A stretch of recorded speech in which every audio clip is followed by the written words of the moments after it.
So I'm doing a water pump on a 1.4 TSI with the twin charged Volkswagen. The CAV engine. This is a CAVE because it's in a Polo GTI. So we can see the water pump approximately here. Got the engine mount bracket off at the top. I've got the engine mount out of the frame. I've taken the bracket that holds the boost pipe off, and the boost pipe is pushed to the back. And I've detensioned the belt. As you can see, the engine earth is off. Now this is all applicable to Polo A1 Fabia and that sort of chassis. See the 16mm spanner still on the lower tensioner. So these have got two tensioners, that one down there, and this guy up here, again a 16mm, but this time it's an open end and it's right up against the front panel. So I've taken the bracket off for the washer tank filler neck and got a spanner in there to do it. It's a bit fiddly. And then there's another belt that runs the supercharger off the water pump as well. So the water pump itself is a 2-pulley system, and there is a clutch in between. As you can see, I'm able to move this section and it doesn't turn the inner section, but you can also see the amount of play that there is in this bearing. And this is rattling away when we're driving the car, and it is also leaking coolant, hence why that belt is so sticky and, you know, sparkly in the light. The water tank was empty for the coolant. It does need a clean out as well. So yeah, we're going to get on with this and try and give you some insight. I have started the job already. So a quick overview of what I've already removed is this engine mount off of the chassis, the engine mount bracket off of the actual front timing case itself, this bracket which holds the upper section of the boost hose to the engine block, the timing case again, and we're using lots of Torx, a couple of triple squares. These are the engine mount bolts. That one's been snapped for a long time, so I've actually got a new one. That's for the engine earth strap. Wheel arch liner is out, which is on the floor, and just general hand tools. So it just gives you an overview of what we're using to do this task. So I've got the entire wheel arch liner out. You can see the spanner on the tensioner.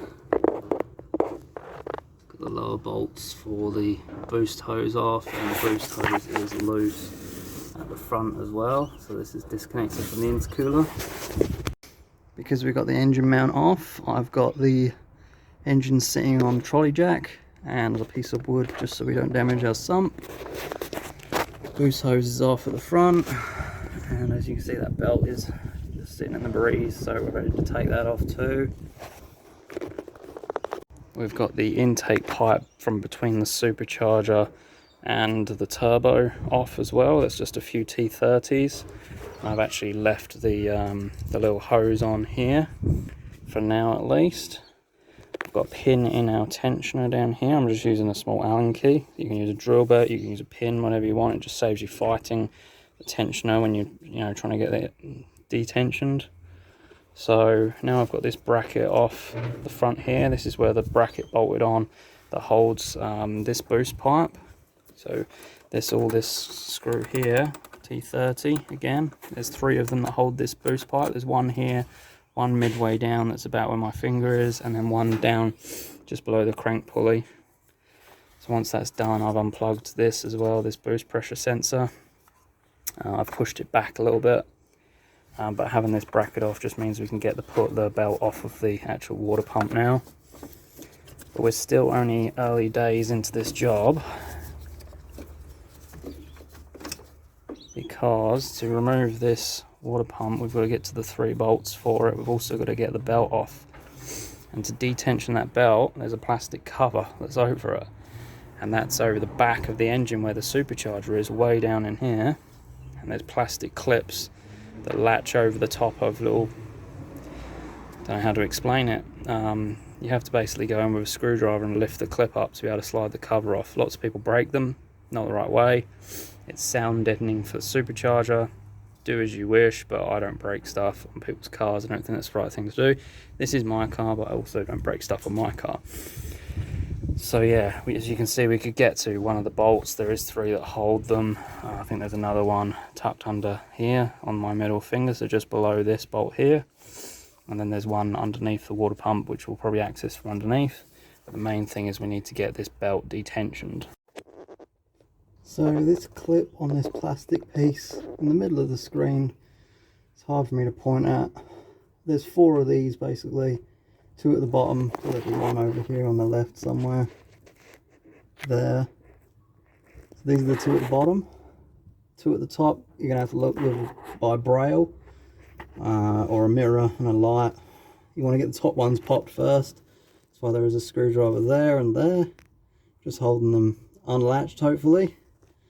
And then we'll try and do the same at the bottom and then get the thing slid back. So up top again, I made a bit more progress.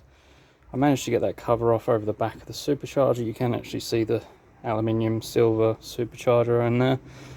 It's only pushed back and pushed down.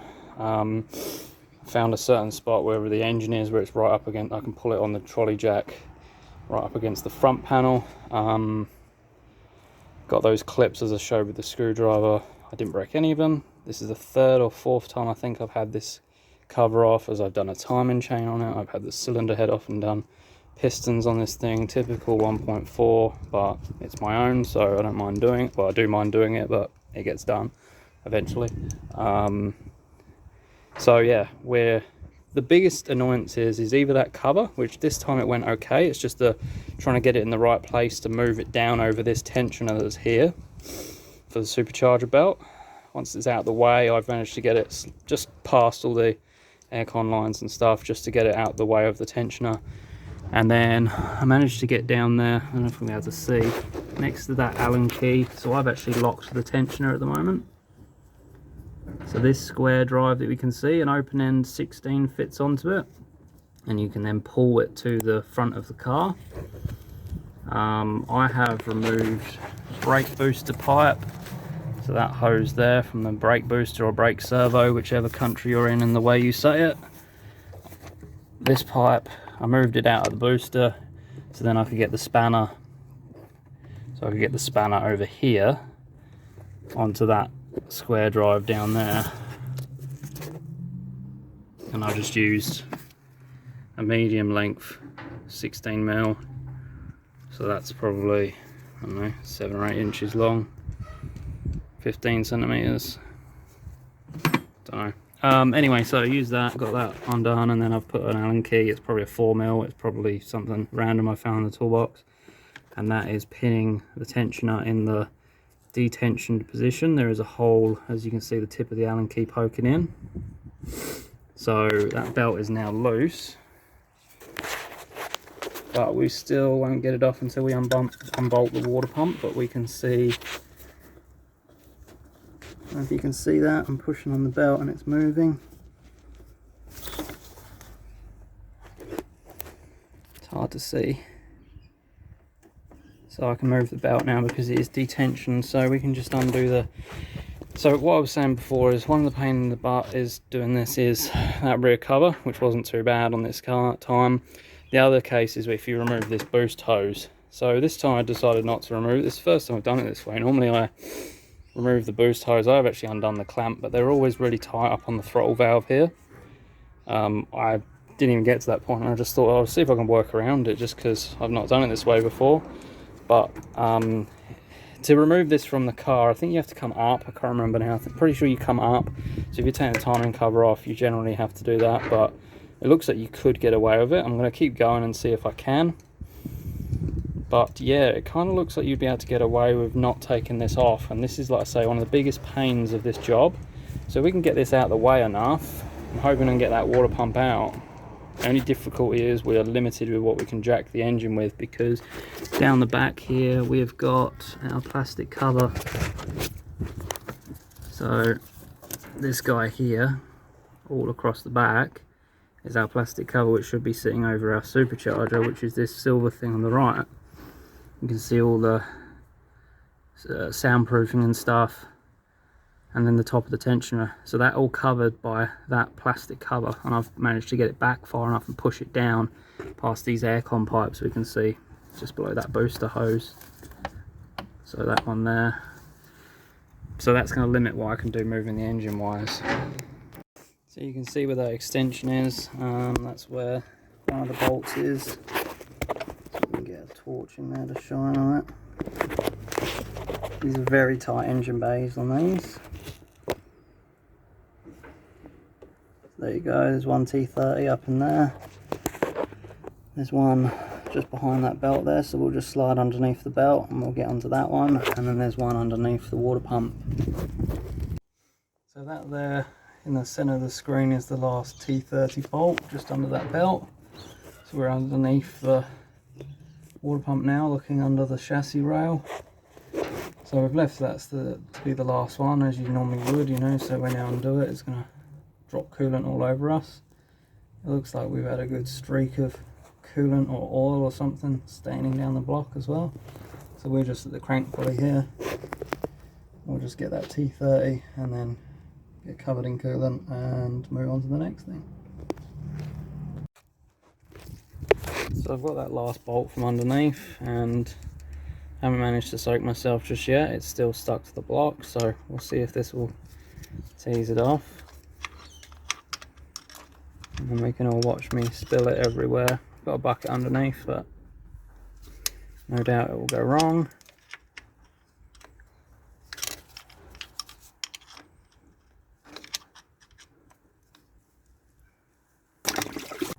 So this is where we get stuck, because I've now got the belt off the inner pulley as well, and the water pump is completely loose, but you can see we're right up against the chassis rail and we're touching on the bottom of this lovely fun boost pipe, and there's no room to drop it from below either, so we will have to have a fiddle with this boost pipe, just take it off at the top, hopefully be able to push it back enough. I have undone the plug as well, the wiring plug, that's for the clutch for the compressor. So that's our water pump out. I did have to move the boost pipe off of the throttle. It was a bit stuck on there as well, like I said they will be, but I managed to allow me to push it right the way back, you know, a couple of inches, just to get past where that boost pressure sensor and bracket stick off. And then we've actually got a decent amount of room, so just enough basically to get that water pump out of the hole and the new one back in. So yeah, that will be the next thing. I'm just giving it a quick clean over on the sealing surface, and then we can put our new water pump in place. So we've got my new water pump. It's an INA branded one, which if you know anything about European car parts, INA is I think they're German bearing supplier or something like that normally, but they're, yeah, very good quality. Schaeffler I think is their parent company. Anyway, so, and these actually look like they've got a replaceable water pump O-ring. The ones on the original OE ones are not replaceable, you can't buy it separately. Not sure if you can buy these separately, but that's just an O-ring, as you can see. It's not bonded. Well, it looks like an O-ring. Might well be bonded, not sure. But yeah, different, but still high quality, a lot cheaper than the genuine part. There's no free play at all there. So yeah, we'll get this put in and get it all reassembled. So I've got the new pump all bolted up to the block. Put it in the belt first, so feed the pump in down through the gap. It is a bit fiddly. It's like trying to put a round peg in a square hole or vice versa. Anyway, and then with the belt already on the supercharger, just feed it over the mounting face of the pump, and then you'll get it onto this inner pulley. Just make sure it's on all the ribs, and then you can offer it up to the engine block and bolt it up with the 3 T30 bolts, and they're just torqued to 10 Newton meters. Make sure you plug in your wiring plug too, because that is a bit of a fiddle to do afterwards, so make sure that that is plugged in, clicked in. Yeah, and now we're ready to start reassembly. So I've got the tensioner retention, so now the belt is tight.